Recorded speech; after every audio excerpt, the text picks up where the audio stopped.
بسم اللہ الرحمن الرحیم. دوستوں اور ساتھیوں، فرید خان کا سلام آپ لوگوں کو پہنچے شکاگو سے. کہنے کو تو بہت کچھ ہے میرے بھائیوں دوستوں، بولنے کو دل بھی چاہتا ہے بولنے کو، مگر مسئلہ یہ ہے کہ کوئی سنوائی نہیں ہے. آپ ایسا لگتا ہے کہ ملک دو پارٹیوں میں ڈیوائیڈ ہو چکا ہے. پٹواری اپنے آپ کو چینج کرنے کو تیار نہیں ہے، اور یوتھ یہ جو ہے نا جو پریشان ہے مہنگائی کے ہاتھوں، تو کچھ کہہ بھی نہیں سکتے، اور کہے تو پھر فائدہ بھی کچھ نہیں ہے.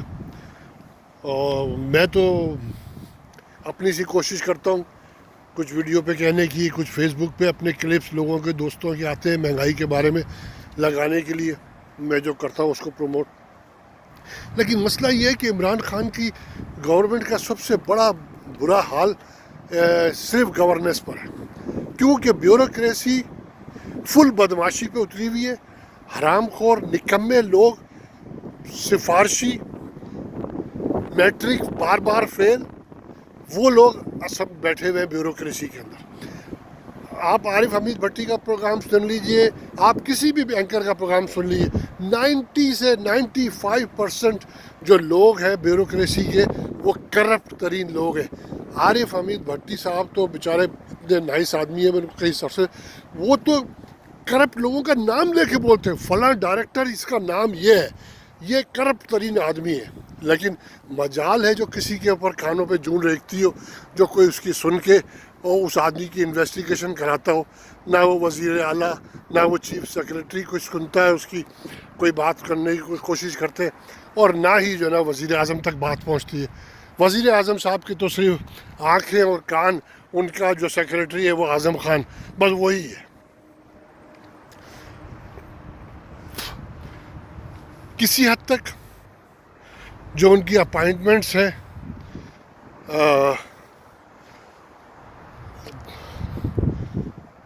اپنے صوبے کے لوگوں کے حوالے سے، میں اس کا حامی ہوں.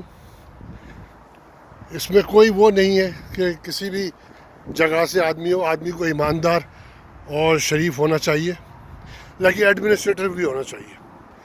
لیکن گورنمنٹ اور ایف بی آر پہلے دن سے یہ دو بدماش ڈپارٹمنٹ سے ڈر گیا.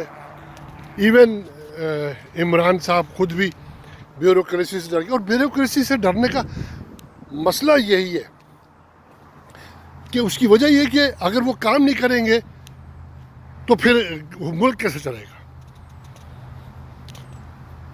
میں اپنی پچھلی کئی ویڈیو کے اندر یہ بات کہہ چکا ہوں، سجیشن دے چکا ہوں کہ بھٹو صاحب نے 72 کے اندر اور شاید 70 کے اندر ہی جب وہ آئے تھے 71 میں، انہوں نے 1300 بیوروکریٹس نکال دیے تھے، فارغ کر دیے تھے.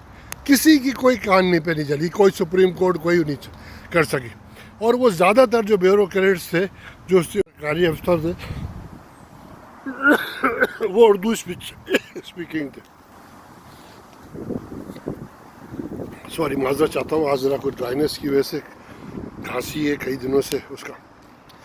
تو میرا کہنے کا مقصد یہ ہے کہ حکومت کیوں نہیں کرتی ہے، اور ان لوگوں کی تو ہر ایک کے خلاف شیٹیں کھلی ہوئی ہیں. کوئی نئی بات تو ہے نہیں، کوئی ثبوت ہوگی، کوئی کمی نہیں ہوگی، کوئی حکومت کے پاس کچھ نہیں ہے.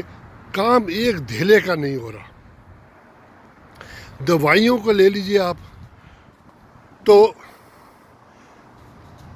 جو ڈرگ اتھارٹی کے لوگ ہیں وہ ایک نمبر کے بدماش، کرپٹ، سمجھے آپ. میجورٹی آپ کو جو ہے اس کے اندر 99%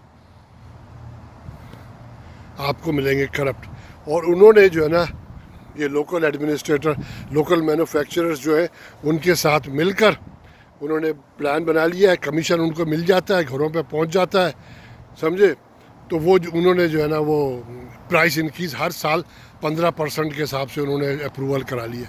اب بتائیے کوئی تک ہے ہر سال 15% کا پرائس انکریز، چاہے وہ پیراسیٹامول ہو، چاہے وہ کوئی اور دوائی ہو، جبکہ ٹکے کے بھاؤ ان کو ملتی ہے. وہاں سے چائنا سے مال لیتے ہیں، 3rd گریڈ کا مال خرید کے بیچتے ہیں.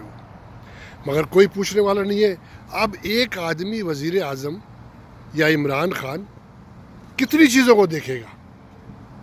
لوگ جب شکایتیں کرتے ہیں میرے سے کہتے ہیں تو میں یہ کہتا ہوں کہ بھائی ہر آدمی کے ذہن میں ایک ہوتا ہے کہ جی میں اگر اس ملک کے اندر آ گیا, اگر میرے پاس حکمرانی آئی تو میں اپنے فلاں دوستوں کو جاننے والوں کو لگاؤں گا. اور لیکن جیسے ہی وہ جو حکومت میں آیا اور وہ اس نے اپنے لوگوں کو جو کہ اچھے لوگ تھے, جن کا کریکٹر اچھا تھا, ان کو لگانے کی کوشش کی تو یہاں پہ وہ قادیانی ہے, وہ شیعہ ہے, وہ یہودی ہے, وہ فلاں ہے, وہ عیسائی ہے, سمجھے نا, اور وہ بریلوی ہے, وہ دیوبندی ہے.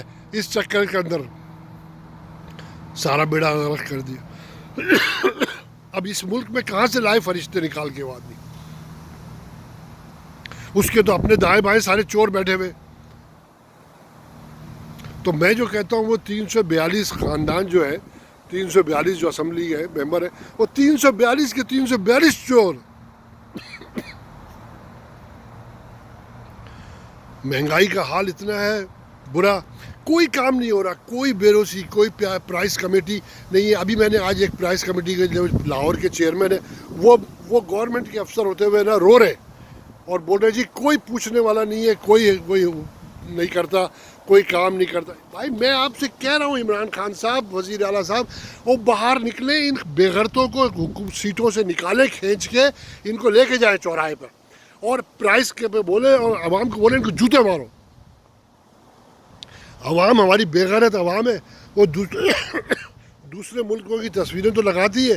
وہ دیکھیں جی آرمی چیف کھڑا ہوا ہے وہ اردگان کے آگے ہاتھ باندھ کے وہ اس کے سائن کرانے کے لیے. کیونکہ اردگان نے آرمی کو جو نا پچھلے دفعہ جو ہوا تھا اس کے, تو بھائی تو تم عوام تم رو کیوں رہے ہو, سو کیوں رہے ہو, نکلو نا روڈوں پر, تم بھی جوتے مارو ان لوگوں کو. اور جب تک ان بیوروکریٹس, ان ججوں کو اور ان سیاستدانوں کو جوتے نہیں پڑیں گے, صبح شام ان کو گالیاں نہیں پڑیں گی, روڈوں پہ ان کو مارا نہیں جائے گا, تب تک یہ نہیں سدھریں گے. سمجھے نا. یا تو عمران خان صاحب آپ ایک لائیے, لکیر لگائے, سب آدھے سے زیادہ بیوروکریٹس کو صاف کر دیجیے, کیونکہ یہ بے غیرت بدماش لوگ یہ شریف آدمیوں کو کام نہیں کرنے دیتے. جو شریف آدمی ہیں ان کو کھڈے لائن لگایا ہوا ان لوگوں نے. گھی کی قیمت دیکھیں کہاں 350 370 روپے کلو, کوئی مذاق ہے؟ ظلم کی انتہا ہے اس قوم, اس ملک میں. میں یہ نہیں کہتا کہ عمران خان ذمہ دار ہے, ذمہ دار حکومت ہے. تم نے حکومت اپنے شوق سے لی تھی نا کام کرنے کے لیے, تو پھر کرو اس پہ کام, لے کر کرواؤ کام لوگوں سے. کیوں نہیں کرواتے ہو کام؟ اپنی سیکیورٹی کے لیے جناب آپ صرف کمرے میں بیٹھے ہوئے کہ آپ, تو پھر آپ جب دنیا سے پنگے لوگے, آپ ہر ایک سے لڑ دو گے تو پھر یہی ہوگا. لیکن بہرحال میرا میسیج آپ لوگوں تک پہنچے. میں تو ویسے ہی میں تو حکومت سے کہوں گا جناب, میں تو بالکل, میں کیا میرے بہت سارے دوست ساتھی اس مہنگائی کی وجہ سے جو نا حکومت سے بالکل ناخوش ہیں.